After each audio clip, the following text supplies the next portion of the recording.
So we're joined by Eric Meerkamper from Rewe, and Eric will be interviewed by Ray Pointer, and he's going to share some of the lessons learned from being a startup to going public. So over to you, Ray and Eric. Hello there, everyone. This is Eric. Am I on, Ray? You are. There is a bit of a humming in the background, so I don't know if that's possibly Sue, or if you could have a quick look down and see, oh, I think it seems to have gone. That's great. So maybe it was me. And this is Ray Pointer. And I asked Eric to join us for this session because within the last few years, Eric has gone and Rewe have gone from startup to very recently going public. So I thought it'd be great to find out some of the lessons that we can learn from that process. And I'm just going to see if I can find out where the background noise is coming from and get rid of it. So if you could hold on 1 second.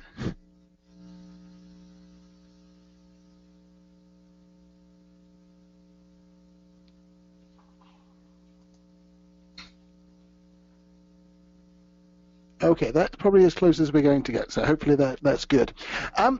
So before we talk about the process, Eric, there will be some people online who have not heard of Rewe yet, as shocking as that may seem to you. So could you give us like the potted 1 minute version of what Rewe is? Yeah, for sure. Just very briefly. Yeah, so Rewe is a global survey technology and risk management company. So essentially we're a new technology that is an asking technology. We are able to randomly intercept people online in literally every country in the world. And the technology is called random domain intercept technology. So we're able to talk to people who are not on panels, sort of the non-incented. These are really the random people around the world. Think of it a little bit like random digit dialing before the internet. So we're more of a technology group, and we work a lot both directly with big clients, but also with all kinds of market research companies as a new stream of intelligence. And when did you launch all this? Well, it's an interesting story. I mean, as a company, we've been around for about 3 years, but it was actually launched, the technology developed working at the University of Toronto, and it was actually for global pandemic research. It had nothing really to do with market research, but it was dealing with, I guess, a problem that they were trying to say, how can we reach real people around the world on issues? This is like on flu and people knowing how to clean their hands properly and things like this, that you can't really rely on just panels of people. And so developed this technology that actually works on error. It works on data input error, and therefore we can randomly be exposed to people, and then they can opt in to do surveys, which are usually relatively short.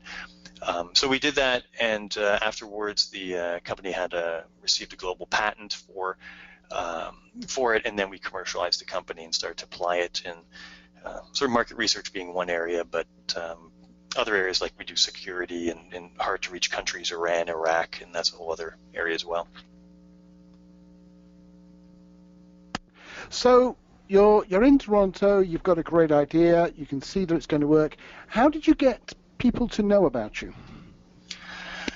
Well, what we focused on, one of the main things I think was realizing that we had something that's quite different. We're going to have to find people who I think were, influencers, or who already, I would say, I don't know, somewhat like-minded in terms of they understand the problem that we're hopefully trying to help solve. And so we focused on things. Conferences were very good. We were at the Insight Innovation Exchange. We were an early winner there. So a part of it was really trying to find influencers, trying to find people who, saw issues around panel or randomness, or trying to go more global. That's definitely one area. The other one was we're kind of fortunate because we're able to create our own data. because we are constantly surveying people around the world and hundreds of thousands of people. So, for example, just a couple months ago, we released a global study on same-sex marriage opinions in 51 countries. And when we do that, it's always sort of the biggest study ever of its kind. So that, and we partnered with groups. I'm presenting that actually at NewMR in Dublin next week. So part of it was really content, trying to really illustrate what we do, what's different about what we do, and trying again to be fairly focused. We're not looking for the broad media awareness. Is pretty targeted with the verticals. So we spent a lot of time in Washington, New York, and a lot of it's just one-on-one, trying to get people, because it is new, realizing that a light touch is not going to be enough. We do have to have a conversation for people to understand how it works and come around to whether it fits for them or not. So, Eric, what were the lessons you learned in terms of growing the business, things that worked and things that didn't work? Well, I say some things that really didn't work, I would think, is trying to just replicate in some way what's out there. So you go out there and we talk to some people, and right away they say, "Oh, we know exactly what you're for. You would be great to help recruit to panels, for example. You're getting all these new people who are fresh around the world." And so we spent a lot of time doing those and realizing that actually, I think it was only about 1 in 2,000 people that we would intercept would actually be interested in joining a panel. And for us, it was like, well, in our opinion, that was kind of trying to fix a bit of a broken system. And yet it was there. There's real money there. It's easy somewhat to look at because that's on the table. But then you kind of, you have to avoid getting niched in those ways. You have to really stick to what you really think is your unique offer. So it's a little bit like, you gotta, if you think you have steak, avoid making hamburger out of it, because then you start to get in some of these race to the basement, how cheap can you do it for, and those are valid, and there's a lot of money in hamburgers, but really trying to say no to things. That was a big learning, I think. The other one, I think, was really just understanding the level that we have to talk to in an organization. It was very much, in our case, very senior people, because at that decision maker level, when you're bringing something that is quite different, all of us bring solutions, but we have to realize all of our solutions, in fact, are problems. Or they can cause a problem because they are going to disrupt or change things in certain ways. And if you're interacting with someone who is just not in their decision making, they have to just get their stuff done or whatever it is, even though you have an interesting idea, an interesting solution, in fact, you're a problem. So really finding out who is the person within the organization. And in our case, it was fairly senior, but that could be different depending on the your technology or whatever. But I think really understanding who that person is critical. Now, you've a year ago, I remember having a drink with you and Grant at Nice at the SMR Congress, and you were kind of new boys there. This year, you've got a seat at the table. What is it, 3 years ago, the innovation competition with IIX. How important are those sort of events, and how much can you use them to benchmark your progress in the industry? Yeah, I think they are very important for us because, again, they are somewhat self-selected. Who goes there are people, just like I'm sure the people who are listening now, they're looking for, they're open to new ideas because we partner with a lot of market research companies. We are a data stream, so yes, we work with clients directly, some like the World Bank and the Procter & Gamble's, but a lot of our work is actually working with organizations that are more, I would say, agnostic to specific tools. They're looking at all the tools out there and are seeking those to play that role of really advice and help clients in understanding how to use these tools at different times. So those types of sessions, SMR and such, have been very good for identifying those people, and it's been great. Yeah, we went from last year, we have Crash the Party at Nice. This year I'm co-chairing ESOMAR's, it's called Radar, Advanced Digital Analytics Conference in New York, which October 25th, I think it is. People, if they want to go, that would be great. Yeah, and we're presenting 2 papers at ESOMAR. So that's great, but I think you also have to be careful. Sometimes at the promotion, just because people know about you, that's great. But at the end of the day, it's whether you are really working with people. So we measure it more by new clients, of course, and new applications and new partnerships that we seem to be having all the time, which is great. So just a quick curveball. What are the benefits and the disadvantages of being Canadian in this sort of field? Oh, that's good. Yeah, it's funny. I think it's we got a lot of pushback actually at the beginning, especially in New York, talking to people, and literally people told us, stop being so Canadian.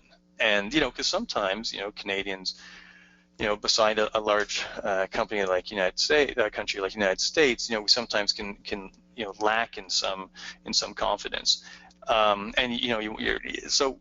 For a small organization, fast growing, and you really have to think about balancing, though, I think the humility in some ways. I think you're not seen as being threatening necessarily, but at the same time, you really have to stand out, and so it's you have to have a bit more, I guess, swagger in some ways.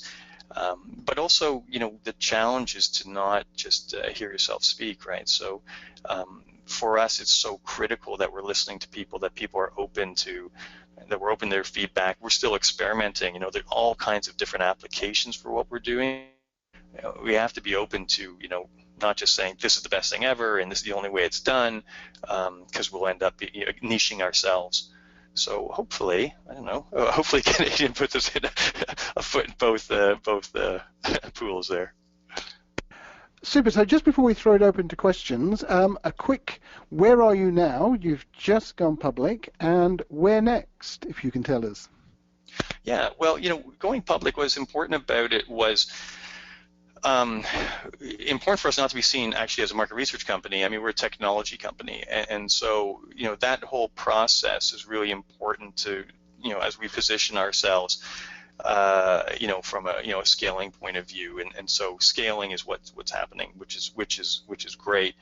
Where we're going next is really actually ongoing development of relationships with different partners. So I imagine there might be people on the phone or on the line right now, but others really more integrating into current offerings that people have. Think of us a little bit like the Intel Inside, with this engine that can fit into people's brand trackers or other types of offerings that they have. So it's really moving from the we've proven it in many different ways. There's lots of articles and third-party validation of it, and now it's continuing on the integration into other people.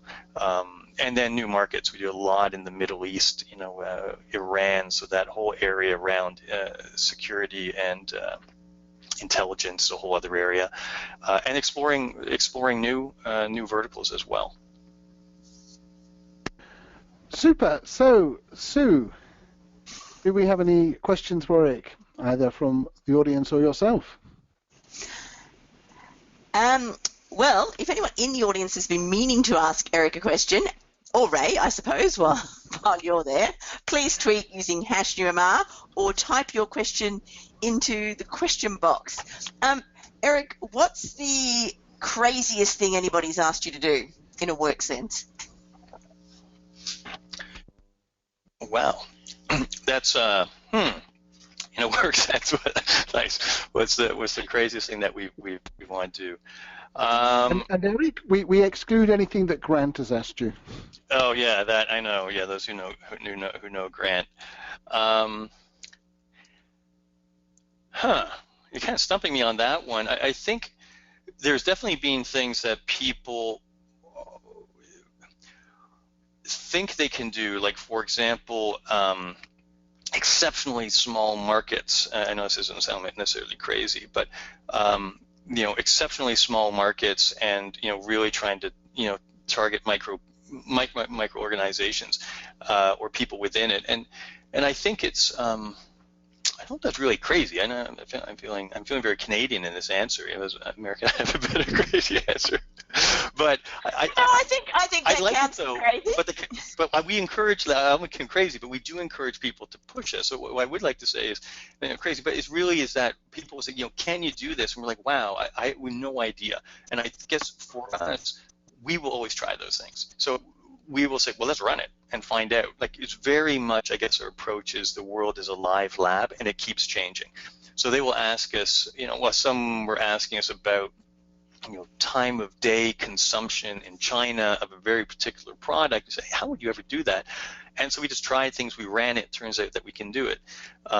So I think crazy is good, and I guess maybe the thing is sometimes that what people might think is crazy or just hasn't been done before. Sometimes there's a easy solution, and sometimes there isn't because it is just a crazy idea. Excellent. No, that counts as crazy, I think, Eric. What sort of advice would you offer to someone who might be sitting in the audience with perhaps not even a fully formed idea? Maybe it's half an idea, and they're sort of thinking, can I get this up and going? What sort of advice would you offer them? Yeah, I would say you definitely you have to get it. In our case, you just get it out there. You start talking to people, and you get some bruises. I remember even we had an article, and some person by the name of Ray Pointer, came back and it made some comments about what we were saying and challenged some of our assumptions, which was absolutely right, because we didn't even know some of the things that we were saying, that we didn't even think those would be issues, because we weren't even there yet. So you have to get out there, and it's like, hey, that's a great question. Didn't know that. And sometimes we can prove it and we understand why, and sometimes we can't. So definitely this space, and things are moving so quickly. I think there's so many players out there, and things are constantly changing, new things evolving. Trying to hold it close and then slowly kind of release it in a controlled environment, just not going to happen, especially if you're small, unless you have massive resources. But even the other guys, look what Microsoft just launched last week. These things are happening all the time. So you just have to be in the fray.